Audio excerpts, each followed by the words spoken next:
Well, we welcome everyone to our Christian Life and Ministry meeting this evening. We have an excellent program in store.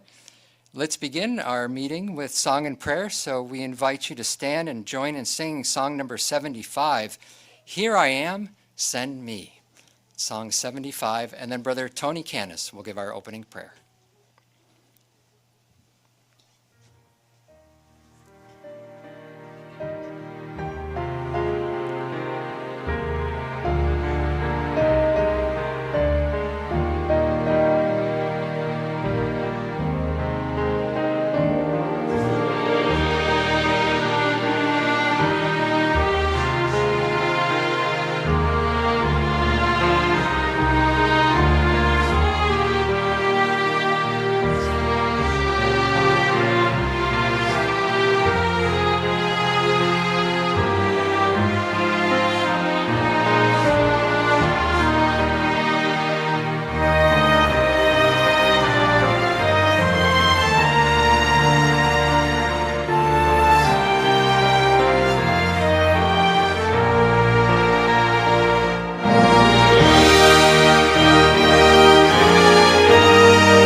Thank you, Brother Canis.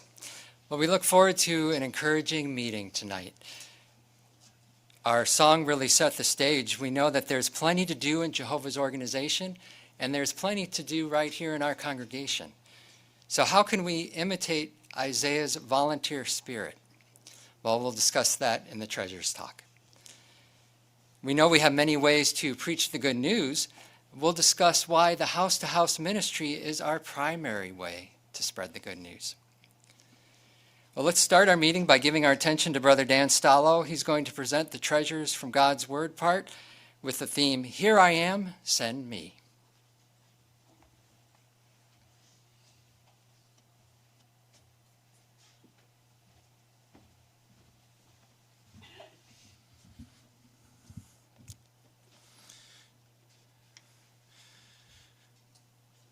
four words that we have heard many times in Jehovah's organization. Here I am, send me. Maybe you've had a here I am, send me moment. Is yours similar to that of Isaiah?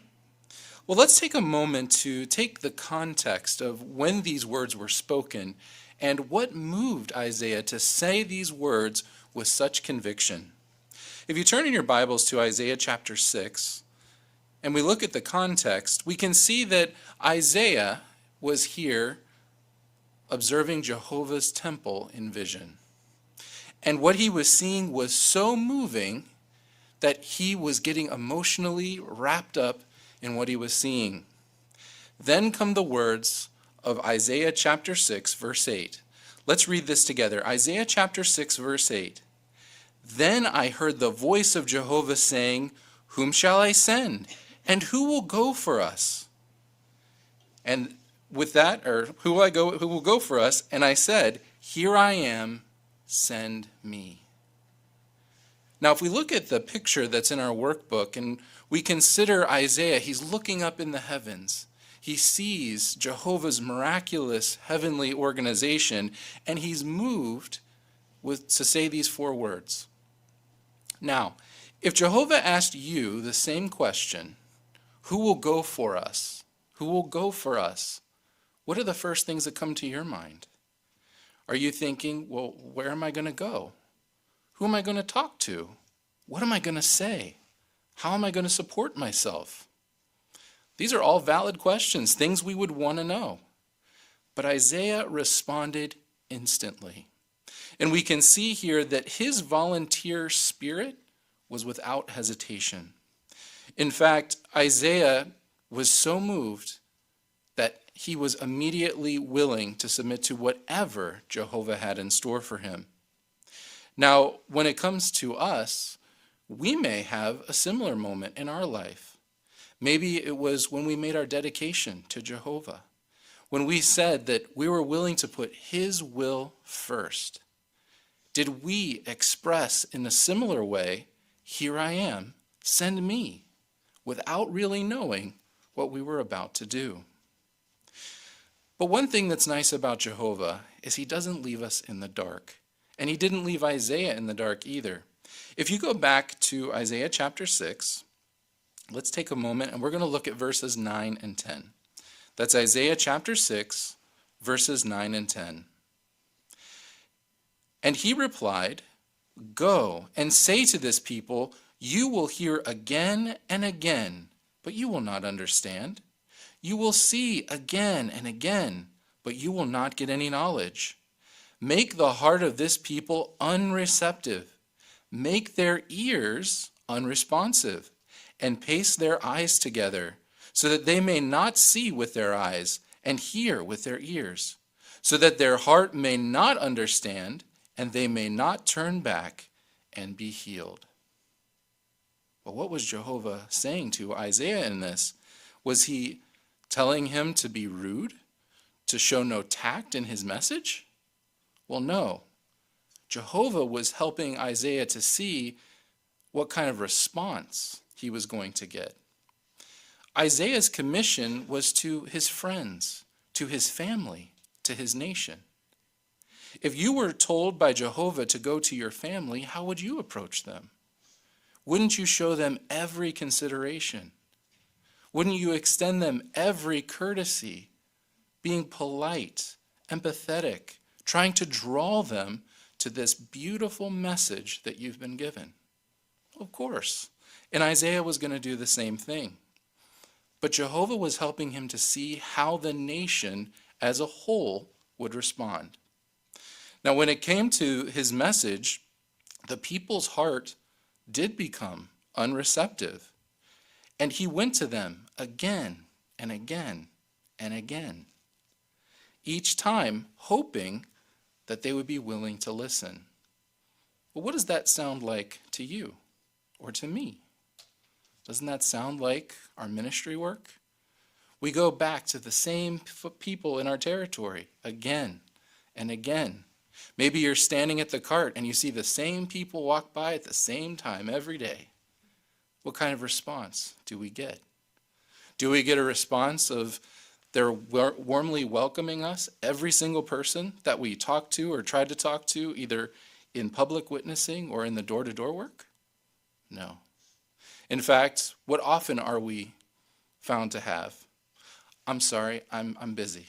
Or I'm not interested. Or I don't share your beliefs. Or perhaps if we're at the cart, we're trying to make eye contact, we're smiling at them, we're trying to draw them in. No eye contact. In fact, they avert their eyes across the street. Isaiah experienced the same thing as we experience today. But Isaiah continued to diligently do his assignment year after year in the hope that some might change and receive a warm message from him, from Jehovah. The same is true of us. When we're in our ministry, that's our goal. We want to have as many as possible to respond. But Jehovah is real with Isaiah. Most will not respond. They'll turn their backs on the message. As he mentioned, they would have ears but wouldn't hear. They would have eyes but wouldn't see. But Isaiah kept it up. But was this the end of this account? Was this all that transpired from these 4 words that Isaiah mentioned? No. In fact, Jesus made reference back to Isaiah when he was here on the earth. Let's take a moment to look at what Jesus said at Matthew chapter 13, and we're going to consider verses 13 through 15. Matthew chapter 13, verse 13. That is why I speak to them by the use of illustrations. For looking, they look in vain, and hearing, they hear in vain, nor do they get the sense of it. And the prophecy of Isaiah is being fulfilled in their case.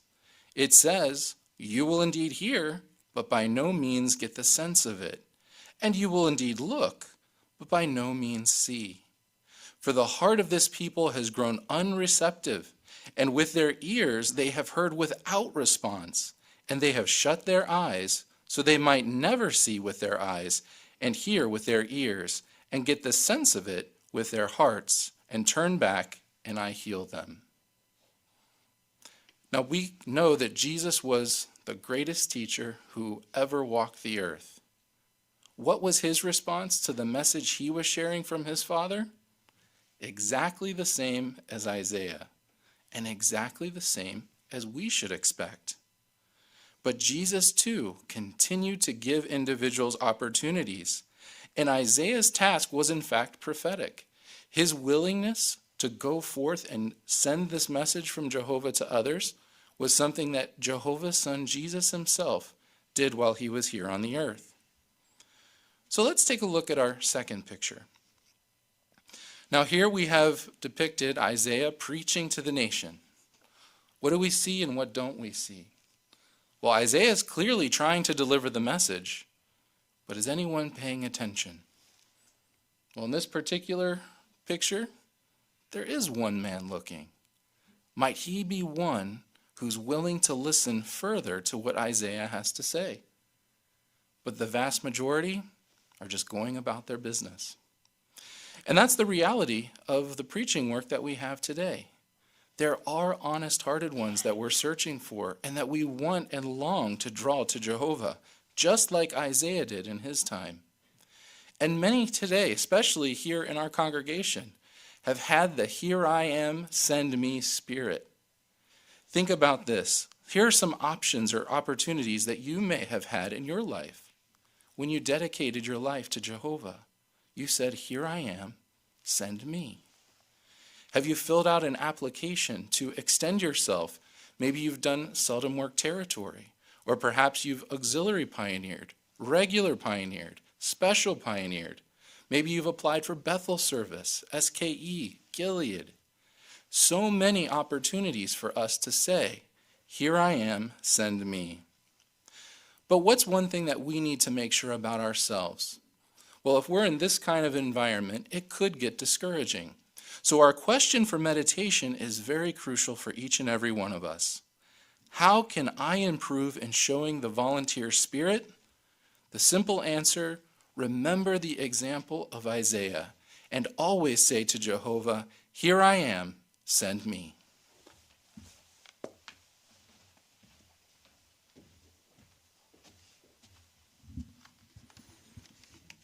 Thank you very much, Brother Stallo. We appreciated that encouragement to maintain our zeal for the ministry, and we'll talk more about our ministry later on.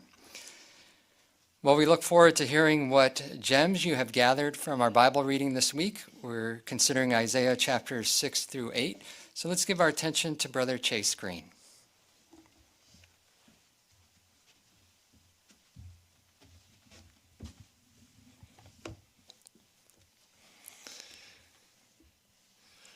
We look forward to seeing whatever everyone has prepared for us this evening.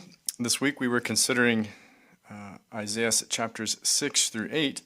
So to get us started, we'll begin with a verse that we'll consider and then ask a question. So we'd like to ask for a reader for Isaiah chapter 7, verses 3 and 4. Who'd like to start us off with that? Let's get Sister Schaefer, please, if you would do that. Jehovah then said to Isaiah, "Go out, please, to meet Ahaz, you and your son Shear-Jashub, at the end of the conduit of the upper pool by the highway of the laundryman's field. You must say to him, 'Take care to stay calm.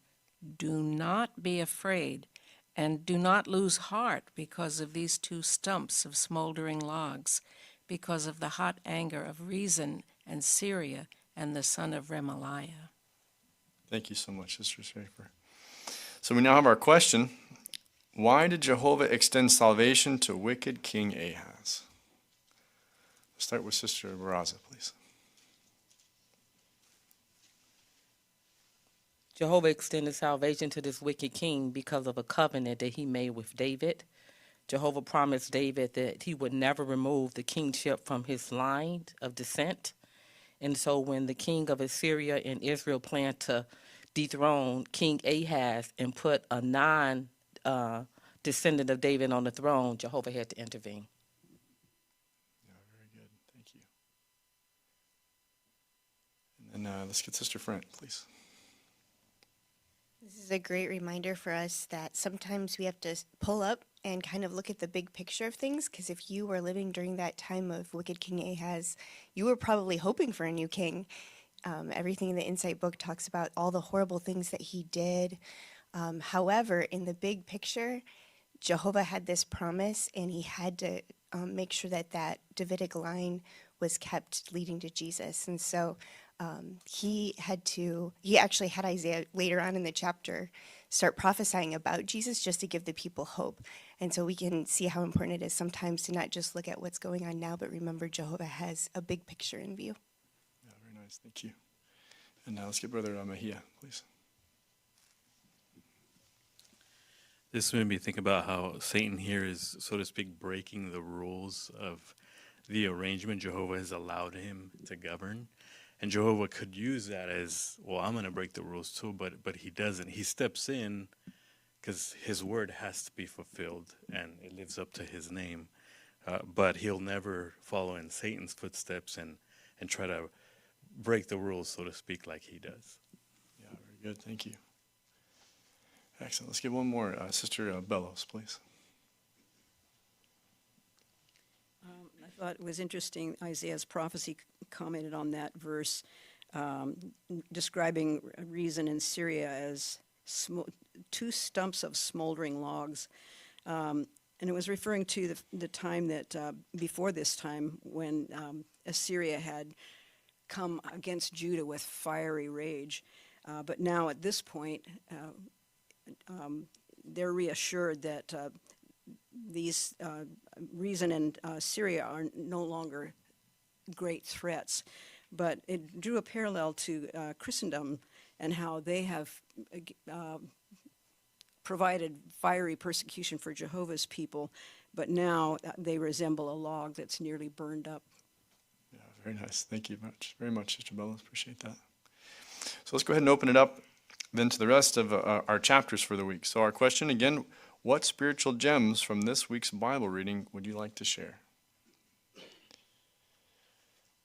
Sister Green, please.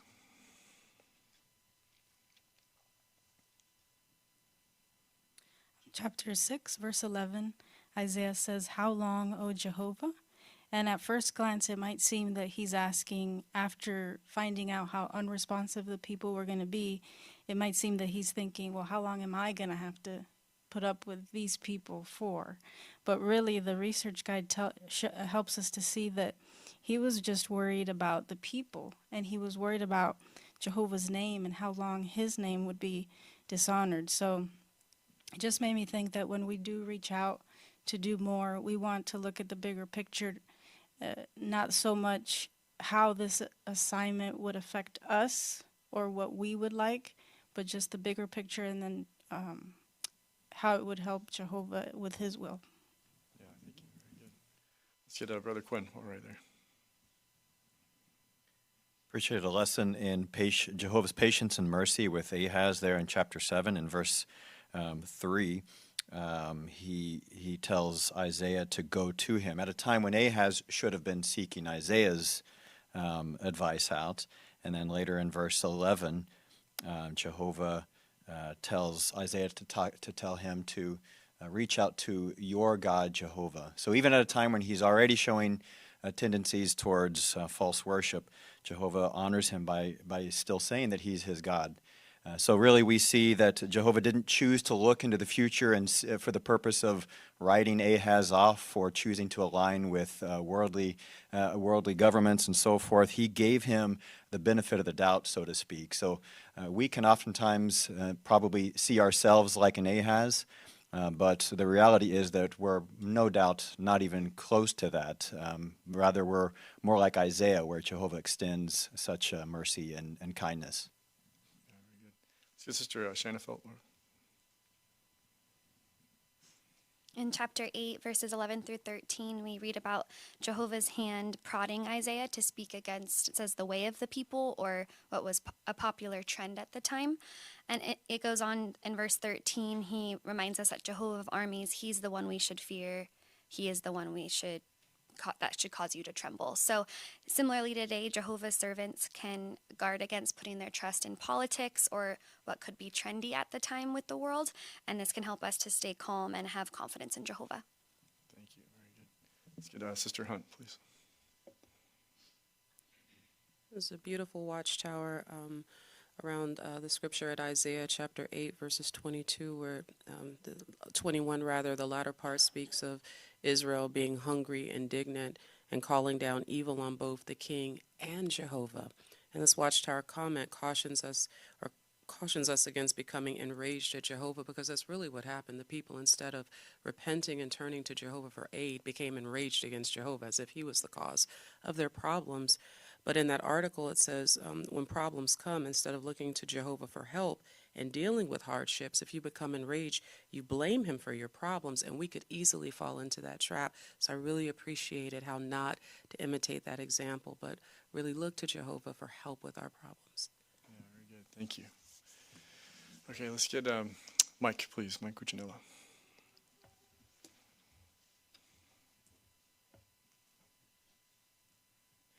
In chapter 8, verses 8 and 10, there's a morning worship that talks about these scriptures, specifically about Emmanuel, or for God is with us. And it was just a good reminder for myself that we need to remember to constantly think about and meditate on the ways that Jehovah is with us within the organization, within our own personal lives, to help build our faith, because Satan's trying very hard to prove otherwise.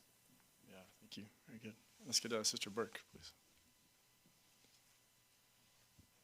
Jehovah's message to Ahaz at Isaiah 7:4 was to take care, to stay calm. And that wording really stood out to me because it just shows how much Jehovah understands that for us humans, staying calm really isn't automatic for us. It does require much care. And when we care for something or someone we love, we usually handle it gently, patiently, with kindness. And so same thing too when it comes to calming our heart. Jehovah really encourages us to put that same diligent effort to show ourselves that same love and care and ultimately trust in him. And it's just a good reminder for me that Jehovah isn't asking for perfection, just our sincere desire to trust him, and then he'll strengthen us as we do. Very good, thank you. Let's get the Howard family on Zoom. In chapter 6, verse 6, when the seraph touched Isaiah's lips with a glowing coal, He said, your guilt is removed, your sin is atoned for. It doesn't mean that he was made perfect any more than the atonement day in Israel made the nation perfect, but he was made based on faith and Jehovah's purpose. He was made clean enough to deliver the message, and for Jehovah. And in the same way, we're not perfect, of course, and yet Jehovah, by our faith in Jesus' sacrifice and our dedication, he enables us to speak his word as if we were as his spokespeople. Thank you, Brother Howard. Very good. Let's get one more. Let's get Sister Jarek here in the middle.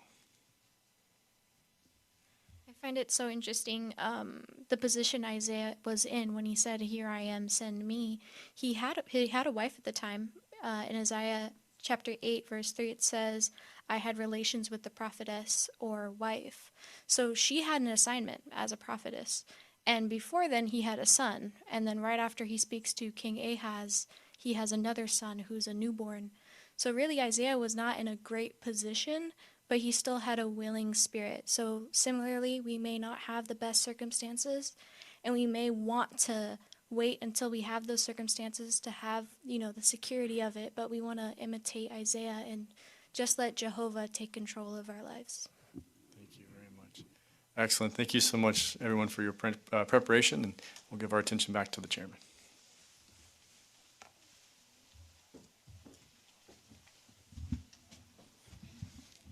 Thank you, Brother Green, and all those who raised their hands. Beautiful gems. Well, now we have an opportunity to read together a portion of our Bible reading. We invite you to turn to Isaiah chapter 8, verses 1 through 13, and we'll follow along with Brother Lincoln Sprague.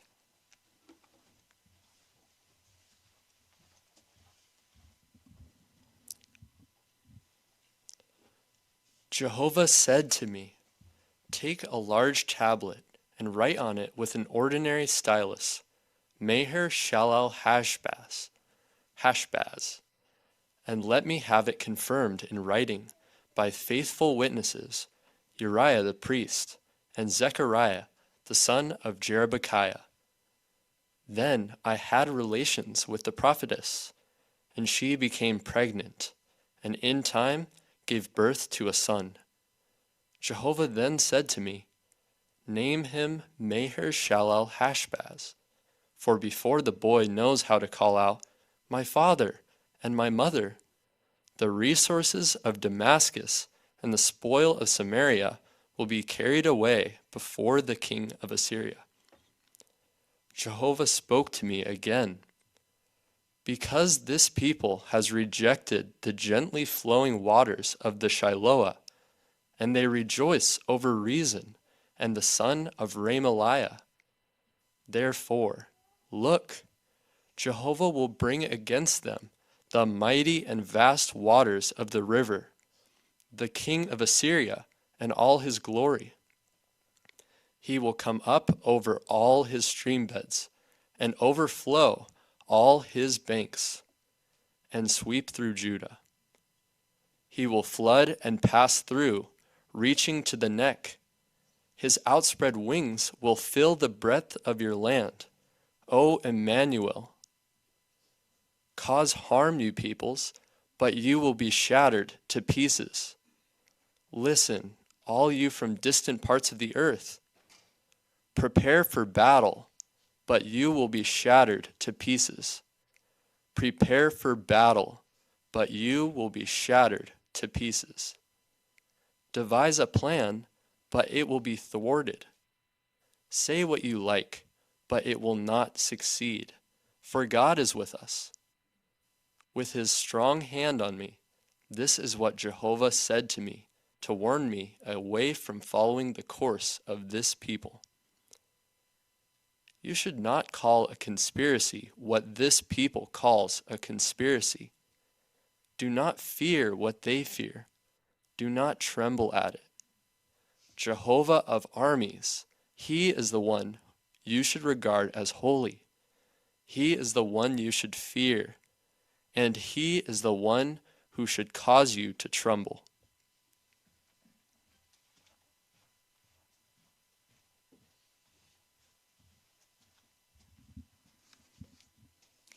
Thank you very much, Brother Sprague. Very well done.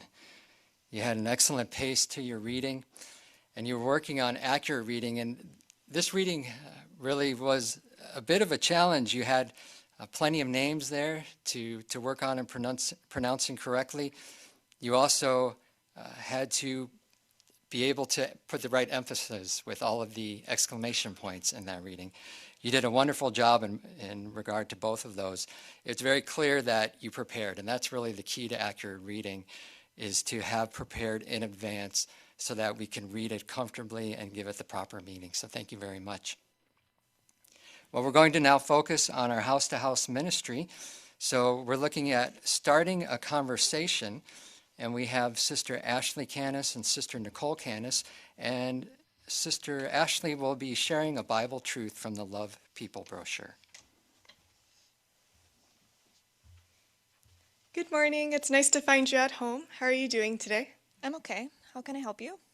Well, my name is Ashley, and I'm having brief conversations with those in your area because we all deal with challenging circumstances. But I'm asking the question that, do you think living without pain or sadness is possible? I think pain is just a fact of life, but we can do our best to cope and to still be happy. Thank you for sharing your thoughts. Many feel the same way. Pain and sadness are very common in our lives today. But I wanted to share with you a promise that God has for our future. It's here at Revelation 21. I'm going to have to stop you. I'm not really interested. Oh, okay. Are you not interested in the Bible, or is it something else? You know, I don't really believe in the Bible. I think it's just a book of stories. I like to reason on facts, and I really just think religion is emotional. It's there to help people feel better. Yeah, I really appreciate what you said about reasoning on facts. And I agree that it's very important to base our beliefs on solid evidence. Did you know that the Bible actually encourages us to test the truthfulness of our beliefs? I have to get back to work.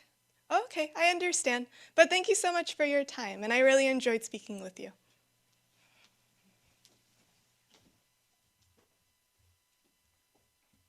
Thank you very much, sisters. We appreciated that. Sister Canis, you got interrupted while you were trying to share a truth that you love, but you handled it very well. The study point, lesson 4.5, encourages us to remain mild, and that's exactly what you did. You didn't try to insist on making your point.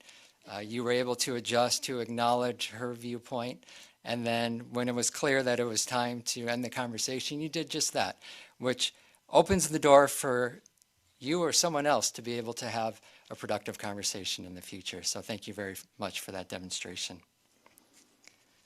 Well, let's see now in the house-to-house how we can offer a Bible study, and we'll give our attention to Sisters Jordan Maisano and Sister Mackenzie Feka. Hi, Mackenzie. It's Jordan. I stopped by last week with the big snow. I just wanted to see how you're doing. Oh, hi. Yeah, good to see you again. I'm doing good. Thanks for asking. How are you? I'm doing good.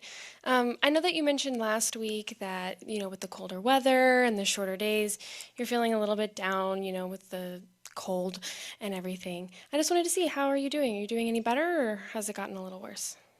Honestly, it's probably gotten a little worse. I'm not used to it getting dark so early, and then the cold makes it harder to get moving. Then work feels longer. I come home and it's already pitch black outside. And I feel drained. I just feel like I have no time for myself. And then the cold makes me want to stay in bed all day. So I feel unmotivated, disconnected. It's kind of just all a mental game. Yeah, I'm sorry to hear that, but I totally agree. It's really hard. There's a gazillion things to do, and just not enough time with the sun setting at 4 p.m., like you're saying. But you're not alone. I feel like a lot of people are struggling at this time of year. Have you found anything that makes it better? Maybe like going on a walk or talking to a friend? Yeah, keeping a routine really helps me. Working out really helps. I take so much vitamin D that I'm not even sure if it's doing anything anymore. But I haven't found a way that I feel like fully helps me, I guess. Yeah, that's understandable. Sometimes the routines help us get through the day, but they don't really refill us emotionally. I wanted to stop back by to share something that has brought me a lot of comfort, throughout my life, but also especially during the colder months. It's just the comforting thoughts found in the Bible. I had one verse in mind that I wanted to share, if that's okay. Sure, that works. It's in Isaiah 41, verse 10. It's one of my favorites. And talking about God, it says, "Do not be afraid, for I am with you. I will fortify you. Yes, I will help you." I really love the word fortify because we see that God can give us the strength from the inside out. And that strength can be physical or emotional. What do you think of that? I mean, that's definitely comforting. I could probably use some fortifying right now. Yeah, honestly, same. And last week I showed a video, Why Study the Bible? And the main point was the Bible can give us practical help for our everyday life right now. And there's a great publication, it's entitled Enjoy Life Forever. It's a free Bible study aid, and it just breaks it down into an approachable way of learning Bible truths that can help comfort us. Is that something that you'd be interested? Maybe I can come back and start that? Yeah, I think I'd be interested in seeing what that's all about, as long as it doesn't take too long and we can be somewhere warm. Yeah, absolutely. Maybe I can text you and we can nail down a time. What days typically work best? Yeah, usually Sundays. Do you want to bump our phones? Oh, yes. Perfect. I got it. And I'll just text you and we'll nail down a time and a place. Okay, sounds good. Thanks for stopping by. Have a good one.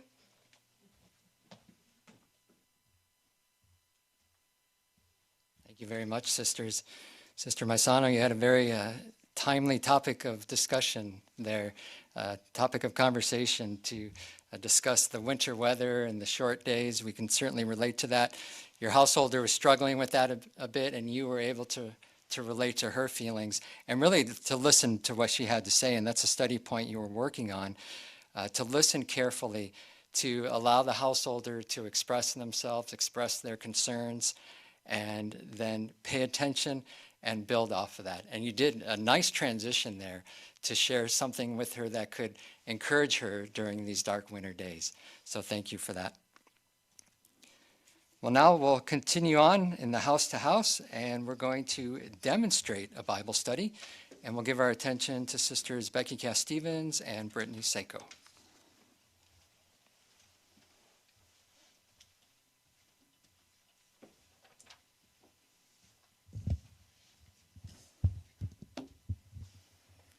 Thank you for having me in, Brittany. It's so cold out today. Oh, of course. Well, I've been thinking about our last conversation, and I want to share something with you that I think you'll find helpful. Look at our website, jw.org. Look at the article that's on the front page. Coping with Rising Prices, Manage Your Funds Wisely. It has several points that I think you would find very practical. Well, that really sounds interesting. I was just talking to my mom before you came, and she wants me to go to a financial planner, but that just takes time and money that I don't have. I'm starting to think about looking for a second job or maybe even moving to a different apartment. I don't know, but I have to do something. Oh, I'm really sorry. It seems like you're really facing with some tough decisions. For me, I find that the Bible is helpful as I'm considering my options before I make a decision. The Bible? Really? Yes, actually.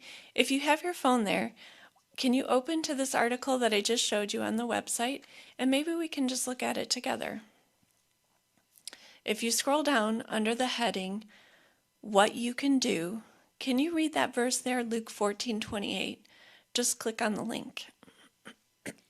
For example, who of you wanting to build a tower does not first sit down and calculate the expense to see if he has enough to complete it? So, Brittany, how do you think that calculating the expense would help you?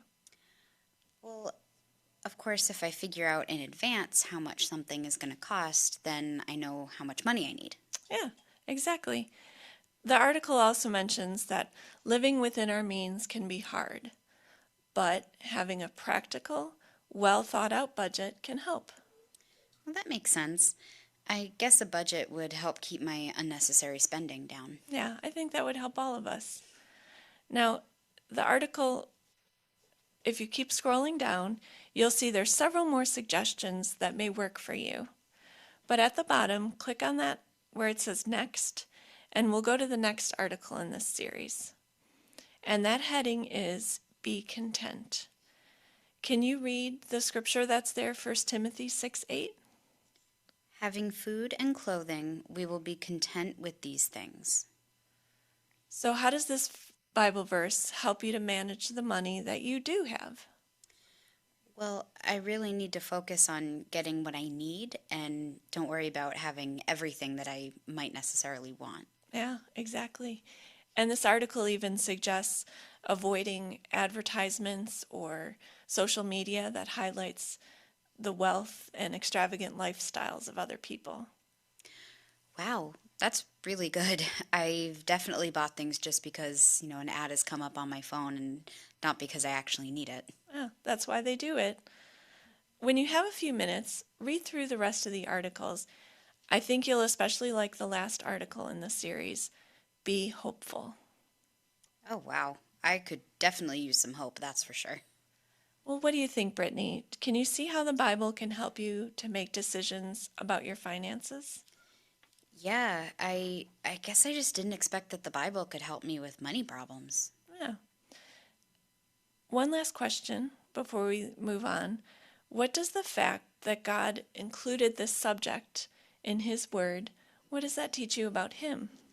That He understands my problems and that He wants to help. Yes, I feel the same way. Can you see how getting to know the Bible would really benefit you overall? Well, now I can. I never really thought of the Bible as being useful to me. Yeah. I think most people haven't really considered the Bible that way. But that publication I sent you a link to last week, Enjoy Life Forever, it really is designed to help people to get to know the Bible. And just like we did today, we pick a Bible topic, we read a Bible verse, we consider how it helps us personally, and then also what it teaches about our God. Really? Well, I guess I could do that. If you have that link that I sent you, can you turn to the publication? Let's just look at lesson 1. The topic there is, how can the Bible help you? And we'll follow this same format. We'll read a Bible verse, we'll discuss how it helps you personally, and then we'll discern what it teaches us about God. Okay, that sounds good. I think I'm going to like this way of studying.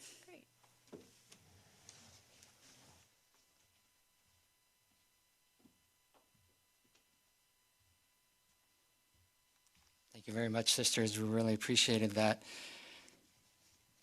It was nice to see how you were able to demonstrate a Bible study. In this instance, you didn't actually use the brochure, the Enjoy Life brochure. You were able to demonstrate, though, how a study goes by using a topic that she was very interested in at that time. And that's our study point, is to share information that addresses our householders' needs. Because what's going to motivate someone to want to study the Bible is them being able to see the practical value for them. So you're able to do that by following the pattern of a Bible study on a topic that she's concerned about. So we appreciate that demonstration. Thank you. Well, we appreciate all of our student parts. Thank you for the time and effort that you put into those. They benefited all of us. We're going to now introduce our Living as Christians portion of the meeting with Song 83. So we invite you to stand and join in singing the song with the title From House to House, Song 83.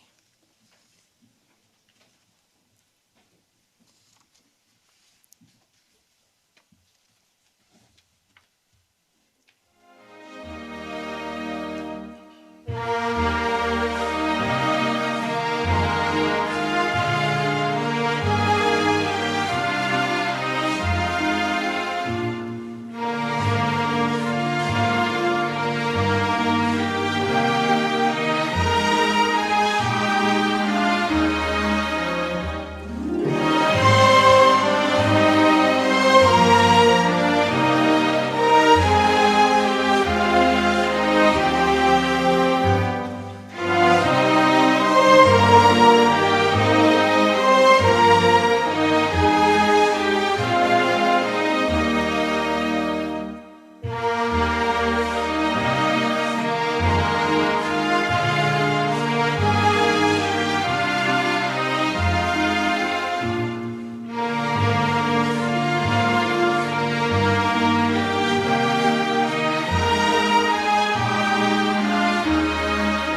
Due to our circuit assembly last week, we have an adjustment in our program. So at this time, we're going to give our attention to the governing body update number 7 video.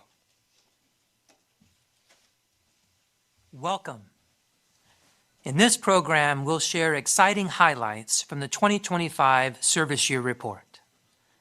We'll also share some encouraging experiences from the campaign we had in September. But first, here are some updates. On October 24th through 26th, 2025, a special convention was held in Kobe, Japan.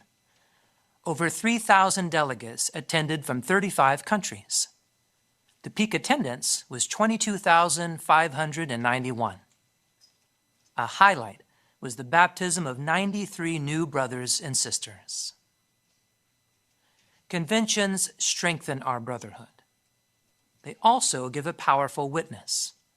A delegate from Mauritius related this experience. A hotel chef asked, "What kind of group is this?" I explained we were Jehovah's Witnesses attending a special event. He said, "Everyone wearing this badge is so refreshing, polite, and always smiling." Later, he brought a colleague and said, "These are the wonderful people I mentioned, well-dressed, courteous, and impressive." He said he might even attend the convention on his day off. Toward the end, he shared, "I've met foreign missionaries before, but you're completely different. You're truly refreshing, and I actually look forward to coming to work every day because of you." Pure worship glorifies Jehovah. While conventions bring joy, some of our brothers have faced very different circumstances recently. Natural disasters.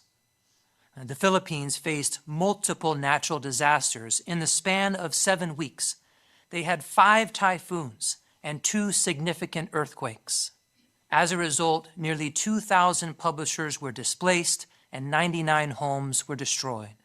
And an additional 548 homes and 36 kingdom halls were damaged. 10 of our brothers and sisters were injured, but thankfully, none of our brothers and sisters were killed. 12 disaster relief committees have been appointed to coordinate relief aid. In Jamaica, on October 28, 2025, Hurricane Melissa struck as a Category 5 storm, with winds of nearly 300 kilometers or 185 miles per hour.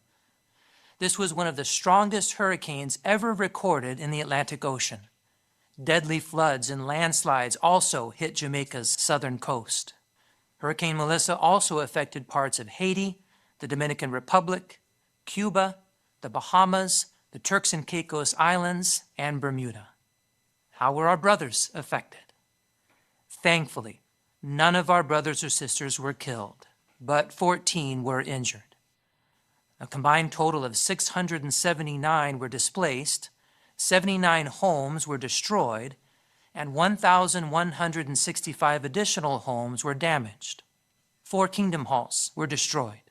40 kingdom halls and 5 assembly halls were also damaged. 4 disaster relief committees are providing help. When disasters like these occur, we're deeply concerned about our brothers and sisters.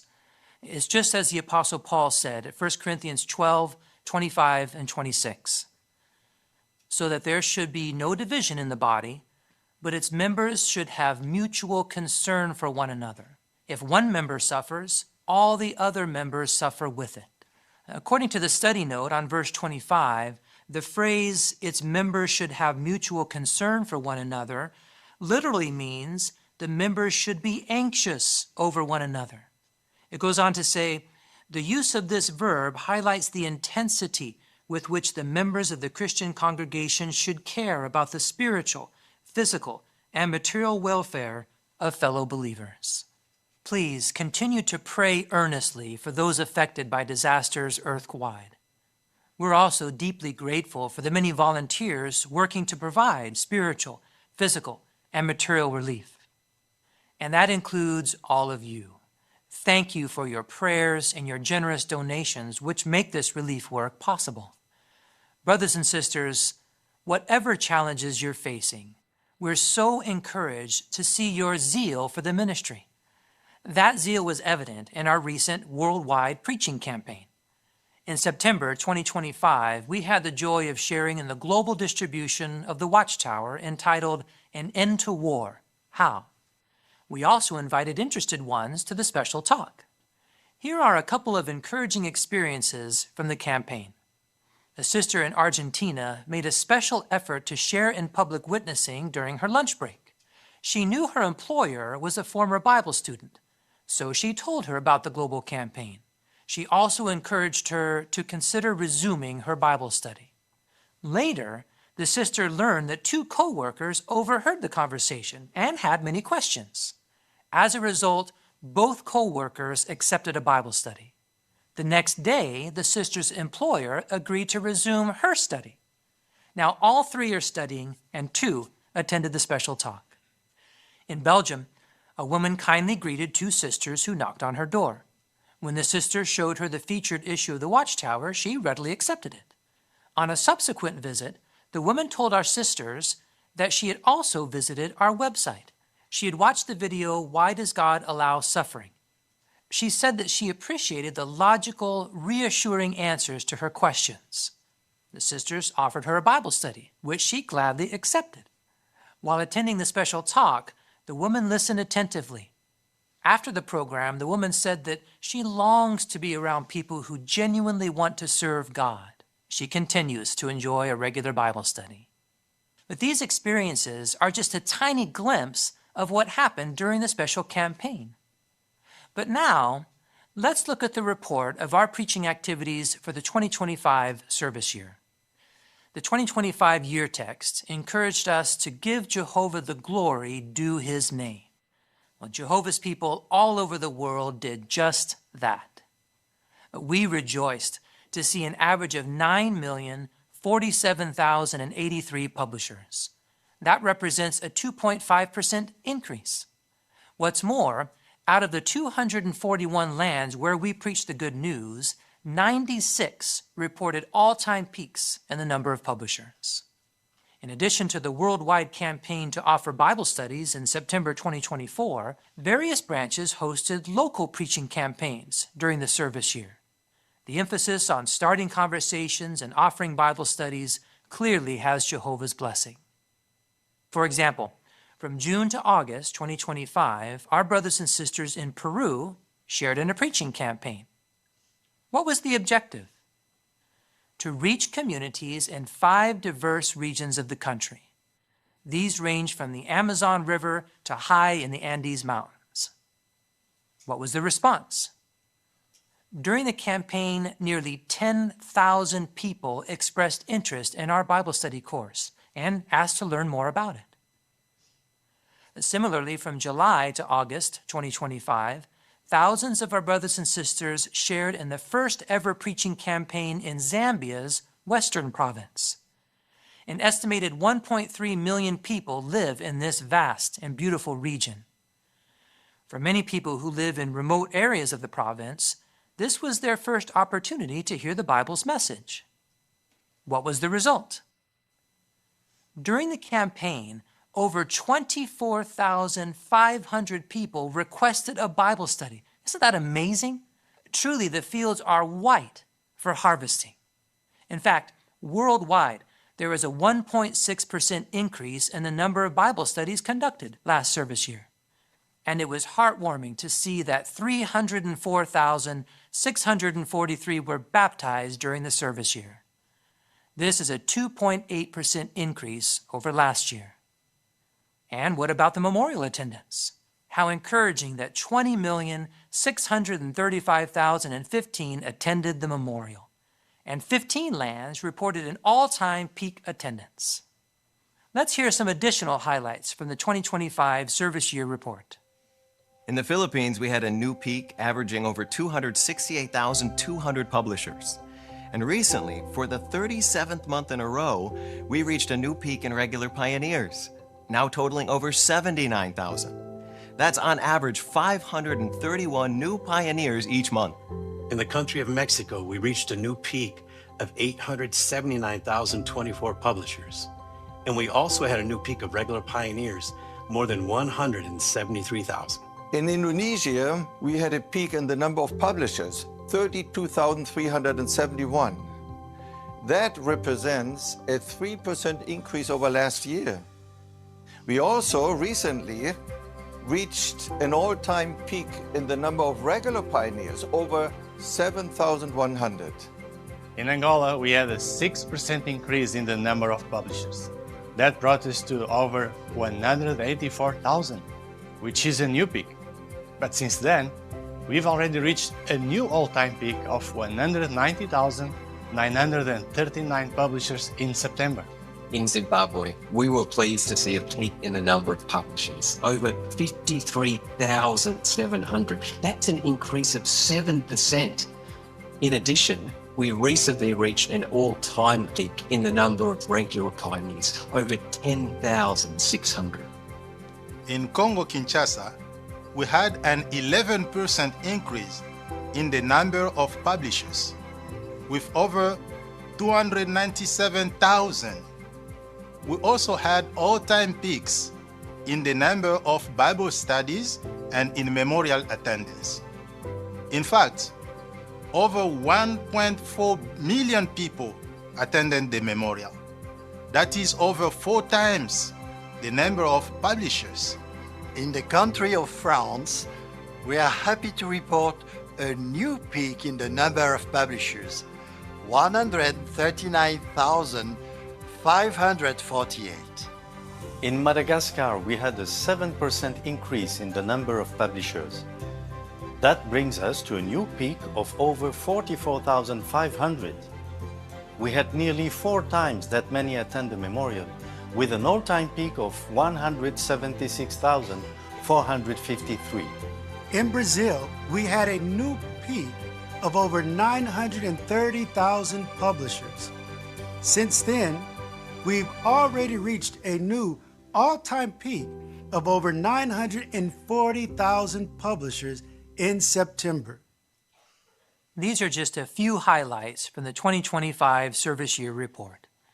It's evidence of Jehovah's rich blessing. It also reflects your outstanding zeal for the preaching work. And we take this opportunity to commend you for your share in giving our God the glory due his name. Well, as we've seen in this update, our brothers and sisters are not immune to serious challenges such as natural disasters, but they do not give up in doing what is fine. Jehovah keeps strengthening and blessing these faithful ones. And he's blessing each one of us as we have a full share in the ministry. May we continue to do our very best for Jehovah. Brothers and sisters, please know that we love you all very much and keep you in our prayers. From the world headquarters of Jehovah's Witnesses, this is JW Broadcasting.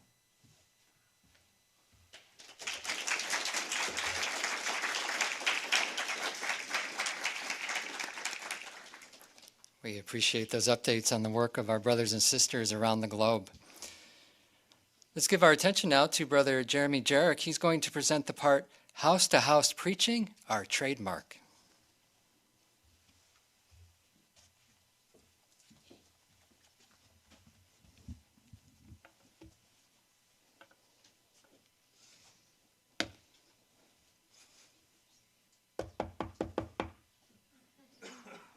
Our house-to-house ministry, that knock on the door, is really what Jehovah's people are known for worldwide. It doesn't matter where you go, so much so to the point that you could say that it's our trademark.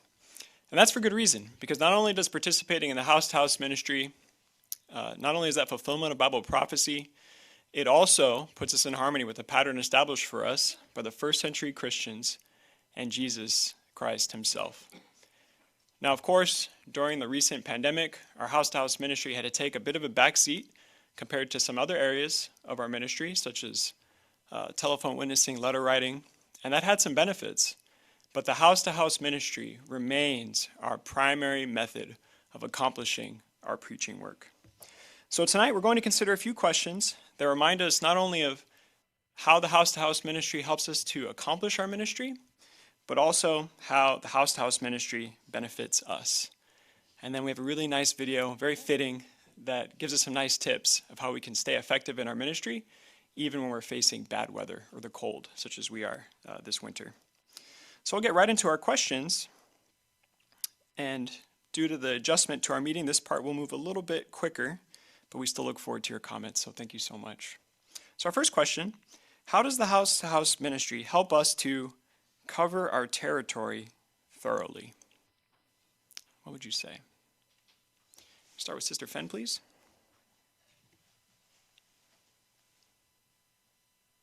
Because it's a systematic form of the ministry. We make sure that we are covering our territory thoroughly, and it's a very impartial way to do that.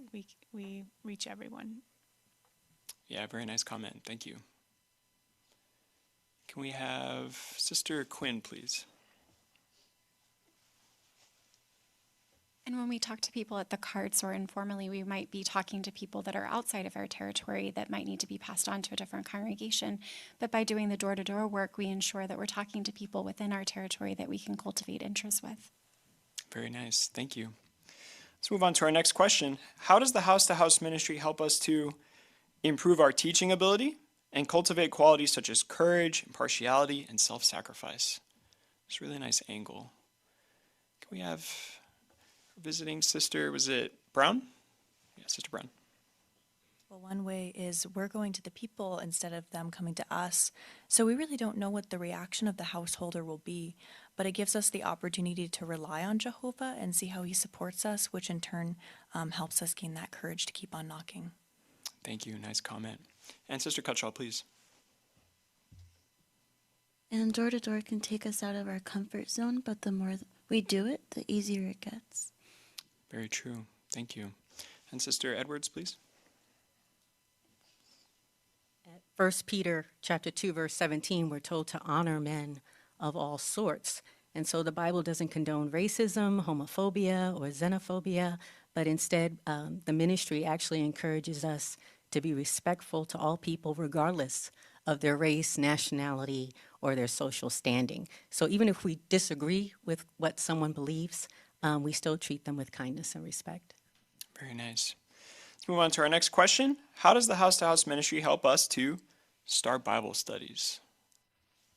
Can we have Sister Shriver, please? Because we're going directly to the people. Whenever we get somebody at the door, we can be direct and offer a Bible study. When we were first doing the Enjoy Life Forever brochure campaign, that was strongly recommended to get straight to the point and offer them a Bible study, show them what it's about, and see if they're interested. Thank you very much. We'll now move to our video. So we're going to consider the video Preaching in All Weather, and afterwards we have a question to consider.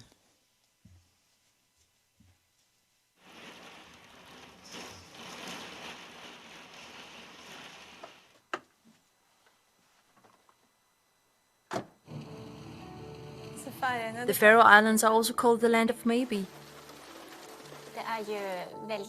The weather is very diverse and can rapidly change. So when you begin in the ministry, the weather can be sunny, and then 10 minutes later, you find yourself in a massive rain shower and everything gets wet. Wind is another challenge. We have some severe winter storms, so you have to be careful that your service partner or the car door doesn't blow away while you're getting out of the car. We make sure to wear clothes appropriate for the weather. And also to keep updated on the weather situation and to see where in your territory the weather is most suitable, and then adapt. If the weather is nice, then we try to go from house to house. And if the weather is bad, then you can go on calls where you can come inside, meaning where they will invite you in or where the entrance is covered. And you can plan your ministry so that if the weather gets bad, you can take visits that you know will be at home that time of day. When the weather is poor, it's good to adjust. Maybe you can do some telephone witnessing or letter writing. At a meeting for pioneers, an elder reminded us that when the weather is bad, try not to think, the weather is bad again, but instead, yay, now people are actually at home. It is a good idea to have a plan for whom you'd like to visit and what you'd like to talk to them about. Because then when it rains or the weather isn't ideal, you focus on your plan instead of thinking that now I've been out preaching for 5 hours in stormy weather. I think Ecclesiastes 11:4 applies quite well to our territory. That the one who watches the wind will not sow seed, and the one who looks at the clouds will not reap. If we have to wait for the perfect weather conditions to preach, then we wouldn't be out that often. Something else that helps to endure bad weather is to think of the first publishers in the Faroe Islands. They fought with seasickness, bad weather, and they had to hike over the mountains to visit remote settlements. They overcame these obstacles, and it motivates me to overcome the challenges I am facing today. I remember when we came to the Faroe Islands. I looked out the window and thought, is it even possible to go out in the ministry in this kind of weather? And then we arrived at the meeting for field service, and the friends with children and strollers were there and were positive and ready for field service. It made me think that if they can do it, then I can too. So we are a team of publishers, and we have the weather as our challenge. And especially when the weather is bad, we encourage one another. We really like the song, The Life of a Pioneer. It's an amazing song. It says, in the work we endure, whether sunshine or rain, because we love Jehovah. We really want people to get to know Jehovah. They need to know the truth. When Jesus said that we should preach, I think that he also would have put on a raincoat and gone out to preach the good news. We experience how Jehovah blesses our efforts when we go in the ministry, and you especially feel it when you persist in your efforts to preach when the weather isn't good. It may be that one day you get a really nice conversation with a person about the Bible. I also feel it gives me great joy. Paul said that the one who sows bountifully will also reap bountifully. So if you want to sow bountifully in the Faroe Islands, you need to preach also when the weather is bad. And we feel that we have reaped bountifully by nice return visits and Bible studies. I feel it's worth all the effort because we see that people in the territory really appreciate what they are learning. All we do in our ministry is motivated by love for Jehovah and the people in the territory, and it won't be changed by bad weather. It's an opportunity to show that our worship is wholehearted. You don't just go in the ministry when everything is good and the sun is shining. I think we have become more enduring and flexible in our ministry.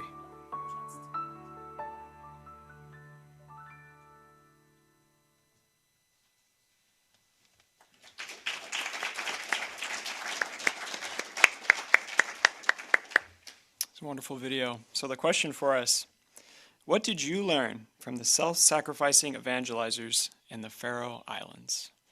What are some points that you enjoyed? Can we have Sister Gant? Be adaptable. We're adaptable. Very nice. Thank you. And Sister Mejia, please.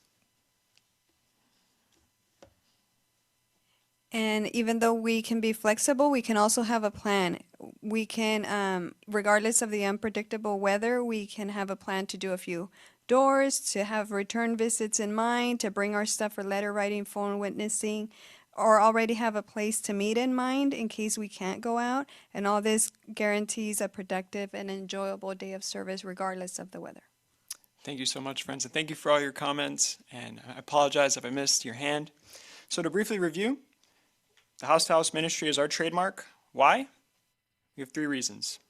First, it puts us in harmony with Jesus, first-century Christians.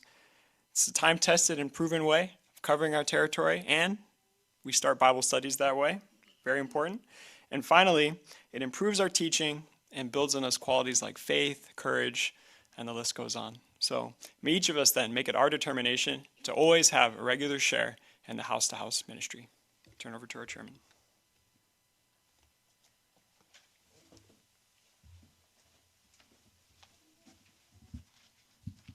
Thank you, Brother Jarek, for that encouraging part. So this winter, let's remember our friends in the Faroe Islands. Well, we'll now move on to our congregation Bible study, and we'll give our attention to Brother Jason Woodall as he conducts.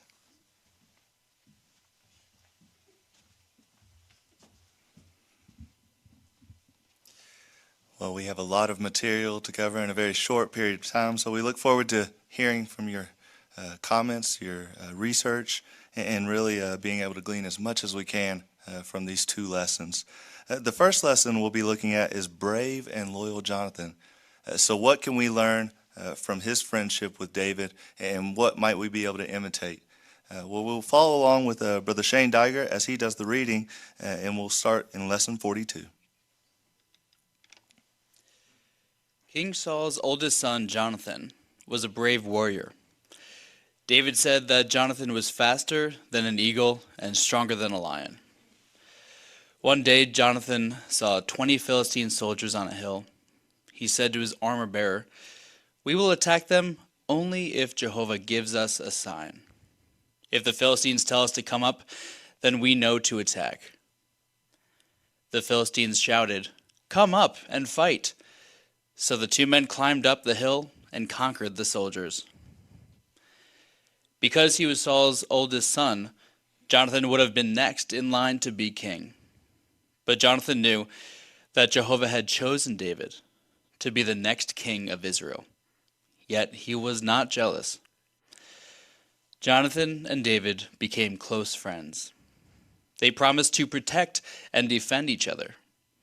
Jonathan gave David his own coat, sword, bow, and belt as a sign of friendship. When David was running away from Saul, Jonathan went to him and said, "Be strong and have courage. Jehovah has chosen you to be king. Even my father knows that. Would you like to have a good friend like Jonathan?" More than once, Jonathan risked his life to help his friend. He knew that King Saul wanted to kill David. So he said to his father, "It would be a sin for you to kill David. He has done nothing wrong." Saul was furious with Jonathan. Some years later, Saul and Jonathan died together in battle. After Jonathan died, David searched for Jonathan's son Mephibosheth. When David found him, he told Mephibosheth, "Because your father was a good friend to me, I will take care of you for the rest of your life. You will live in my palace and eat at my table." David never forgot his friend Jonathan. Very nice reading, Brother Diger. So we'll jump right into our questions. The first being, how did Jonathan show that he was brave? Let's start with our young brother Gant.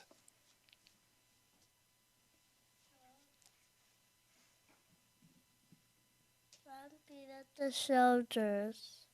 Exactly. We love that. Appreciate you, young brother Gant. And what else can we learn from Sister Thorpe, please? His courage wasn't based on self-reliance, because we know in the account he said that it would be because of Jehovah acting on their behalf that they would be victorious. So he relied on Jehovah's support to be courageous. Yeah, absolutely.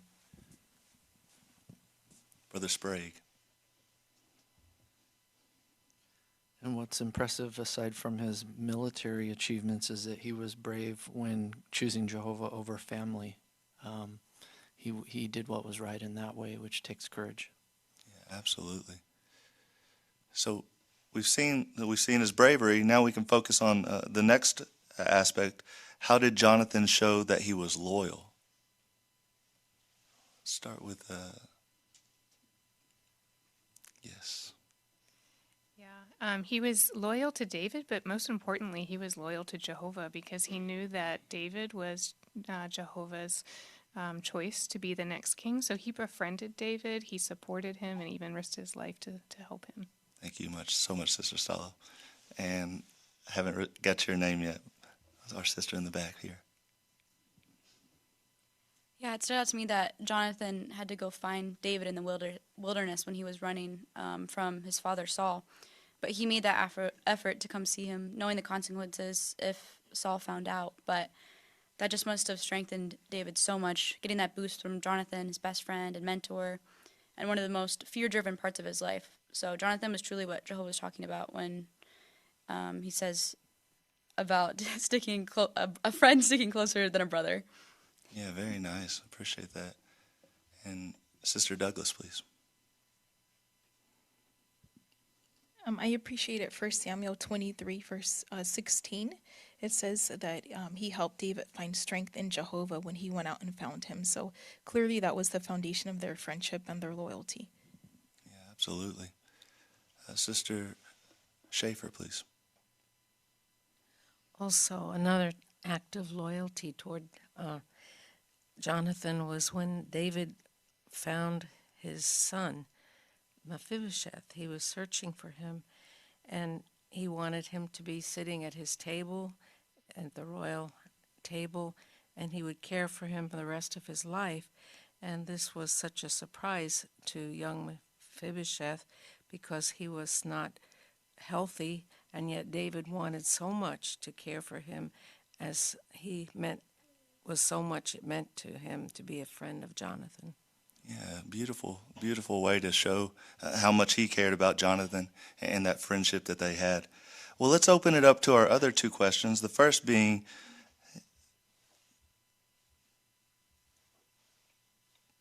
what does this account teach us about Jehovah? So Jehovah specifically. Sister Cass Stevens, please.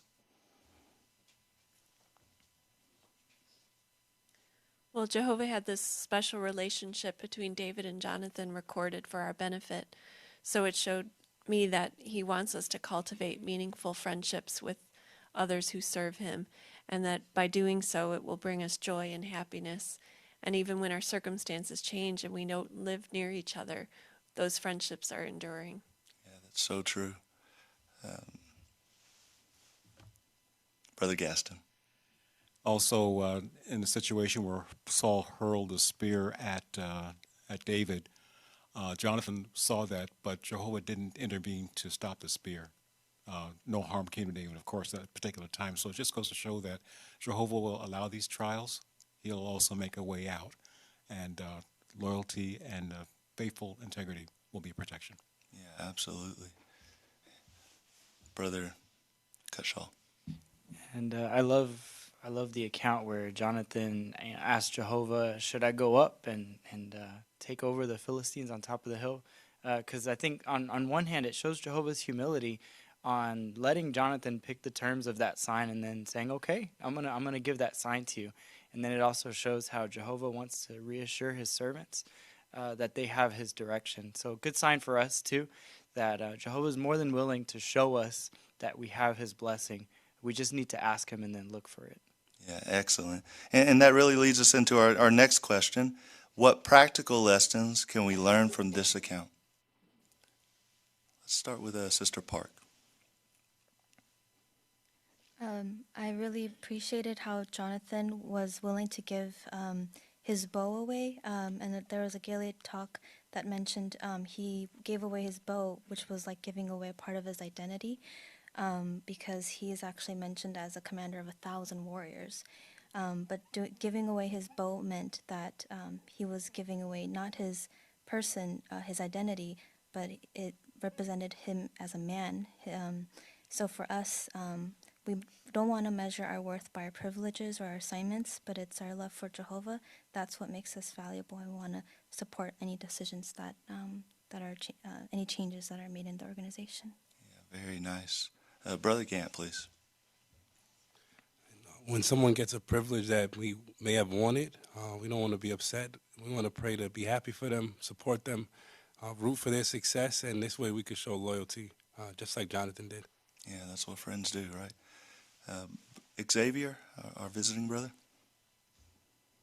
Yeah, I like the end of the paragraph where I mentioned that David searched for Mephibosheth, remembering the loyalty he had with Jonathan. I think of it as him passing on what Jonathan did to him onto his son also. And it's very true that each of us individually, we've been, in the sense, given something from somebody else. We've learned something from somebody else. We've been treated in a certain way that helped us, encourage us. So we also pass that along to others. Yeah, absolutely. And we'll take one final comment on this, Brother Caballero. appreciated Jonathan's example of not letting his thinking be affected by others, either his dad towards David or David towards his dad. Whatever went on between them, he treated them both lovingly. He was loyal to both of them, and just went about his business in the right way. So we see so much that we learn from Jonathan, that he was brave, that he was loyal, that he was a good friend. There was a nice question in there. It says, would you like to have a good friend like Jonathan? Or would you like to be a good friend like Jonathan? Both of those we can think about as we meditate more on this lesson. Now moving forward into lesson 43, now we're going to learn about the sin of King David. So let's follow along with the reading of lesson 43. When Saul died, David became king. He was 30 years old. After he had been king for some years, one night from the rooftop of his palace, he saw a beautiful woman. David found out that her name was Bathsheba, and that she was married to a soldier named Uriah. David had Bathsheba come to his palace. They had sexual relations, and she became pregnant. David tried to hide what he had done. He told his general to put Uriah on the front lines of the battle, and then to retreat from behind him. After Uriah was killed in battle, David married Bathsheba. But Jehovah saw all the bad things that had happened. What would he do? Jehovah sent the prophet Nathan to David. Nathan said, "A rich man had many sheep, and a poor man had only one small lamb that he loved very much. The rich man took the poor man's only lamb." David was angry and said, "That rich man deserves to die." Nathan then told David, "You are that rich man." David was heartbroken, and he admitted to Nathan, "I have sinned against Jehovah." This sin brought a lot of trouble on David and his family. Jehovah punished David, but allowed him to live because he was honest and humble. David wanted to build a temple for Jehovah, but Jehovah chose David's son Solomon to build that temple. David started to get things ready for Solomon and said, "Jehovah's temple must be magnificent. Solomon is still young, but I will help him by getting things ready." David donated a lot of his own money for the building work. He found skilled workers, he collected gold and silver, and he had cedars brought from Tyre and Sidon. Near the end of his life, David gave Solomon the plans for building the temple. He said, "Jehovah had me write these things down for you. Jehovah will help you. Don't be afraid. Be strong and get to work." Thank you, Brother Daggett, for that nice reading tonight. So our first question is, what was David's sin? Let's have Brother Neil, please. Well, from the roof of his palace, he saw a beautiful woman bathing, and he violated Jesus' principle. He kept on looking, and he developed a passion for her, had her come to the palace, and had relations with her. Not long after, she sends a message, "I'm pregnant." And her husband was off in battle with Joab, fighting against the Ammonites. So he has to work through Joab and arrange for Uriah to be put in front of the heaviest battle charges, ensuring his death. So David basically committed adultery and then engineered the death of the woman he committed adultery with. Yeah, we can see the problem there. Sister Kenyon, please. What always shocks me too from 2 Samuel 11 is how much he tried to manipulate the situation to pass off the unborn child as Uriah's. So you can also tack on lying to murder. Yeah, and you see how it continues to just build and build and build, and really the problems stack versus disappearing. So what did David do to help his son Solomon?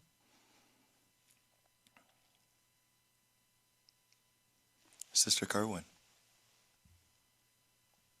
It must have been a blow to David not to be able to do it himself, but he did what he could, and that was quite a lot. The account says that he helped Solomon by getting things ready. He contributed a fortune of his own money to that work. He found other donors so that he collected gold and silver, and he found the skilled workers that were needed. So when it was ready to be built, he even gave the plans to Solomon.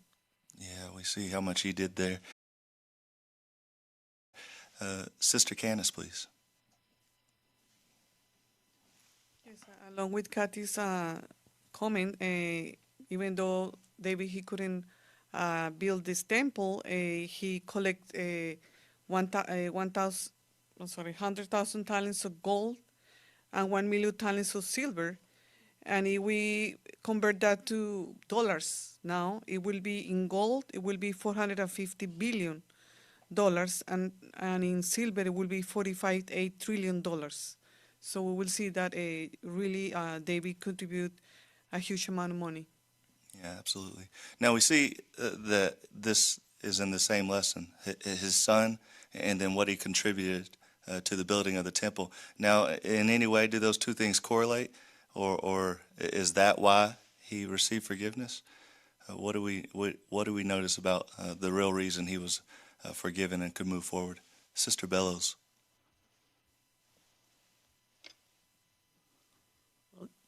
Sorry.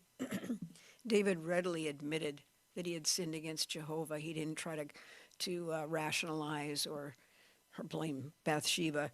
And so he was heartbroken. He, saw his error. So David did suffer the consequences, but Jehovah forgave him and didn't have him put to death. Yeah, exactly. And Sister Finn. So it wasn't because of his utility or his usefulness, but rather his heart condition. Yes, exactly. So let's look into our two questions again. What does this teach us about Jehovah? Our sister here in the back. So initially, David did try to cover over the mistake that he had made and get away with it. But we all know that Jehovah sees everything, he knows everything, and nothing will get past him. So Jehovah did punish him, and so we know Jehovah is a God of justice and righteousness, and he will set matters straight, and he did so with David in a very loving way. Yeah, very nice. Sister Green, please.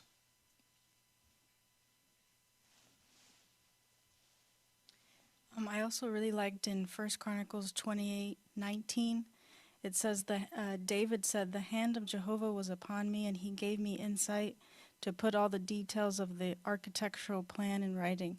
So even though he did not get the privilege of actually building the temple, but Jehovah did still use him. So that was really loving of him to be able to give him not just any assignment, but it was actually a really important assignment. Yeah, absolutely. Sister Candace. I appreciated 2 Samuel 7:12 and 13, where Jehovah makes the covenant with David for a king that comes through his line. And as we saw earlier in the meeting, Jehovah is the God of his word. So even when it was difficult for him, he still kept that promise. So Jehovah will keep his promises to us too. Yeah, very nice. Brother Faka, please.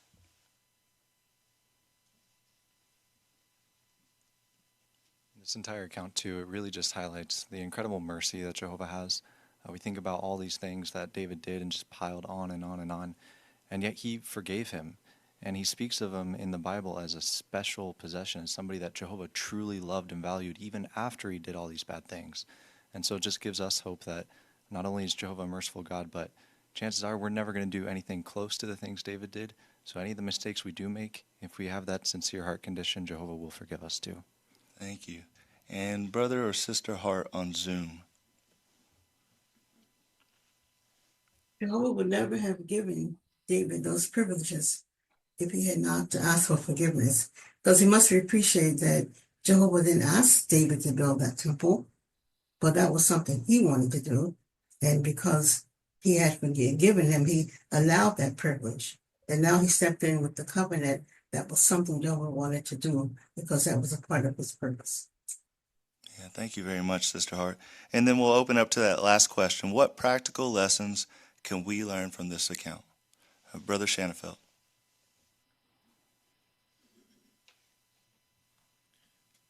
If we've ever had to train someone an assignment we may have wanted ourselves, it could be challenging. But David gives us an example in training someone with the technical skills, setting them up for success. But what I appreciate was he instilled confidence. He told Solomon, Jehovah will help you. Don't be afraid. Be strong and get to work.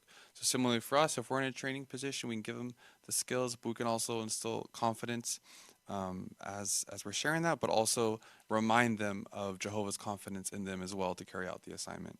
Yeah, nice example to follow. Brother Quinn, please. We also can learn a practical lesson from David in taking a mistake and using it to kind of be a stepping stone for us. David clearly learned from his mistake. We can see in his words that he admonished his son there, and really all of us, to follow Jehovah's commandments. He didn't do that, but now he has learned that lesson, and he's able to say then that if you do that, then you will be successful. So for us, a mistake, a sin, it doesn't have to be a death sentence for us. In fact, we can now kind of parlay that into being something beneficial that we can learn from and give lessons from as well. Yeah, nice lesson for us. And Brother Barasa.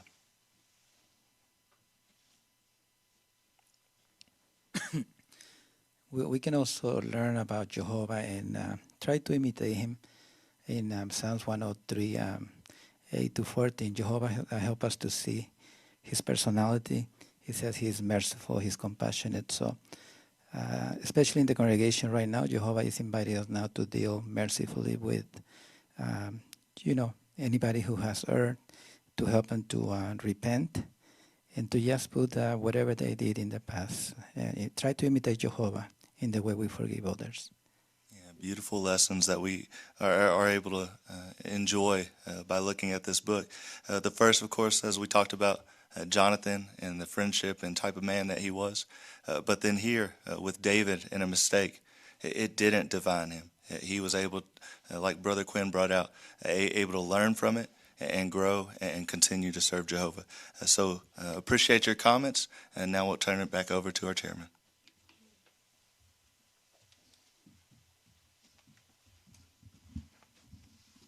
Thank you, Brother Woodall. Well, we've enjoyed a fine program, one that has focused on our house-to-house ministry. We considered the example that Isaiah set, his willing spirit and his zeal for the ministry and the message he preached, and also had excellent reminders on why the house-to-house ministry is our primary method of preaching, as well as some practical suggestions on how to preach in inclement weather. Next week, our meeting will be focusing on light. In the Treasures Talk, we'll see how Isaiah's prophecy of a great life would be fulfilled, and then we'll see how the light in our day is getting brighter and what that means for us. And again, we thank all of the participants for their hard work. Well, let's close our meeting now with song and prayer. We invite you to stand and join in singing song number 123, Loyally Submitting to Theocratic Order, and then Brother Ryan Sprague will say the closing prayer. That's song 123.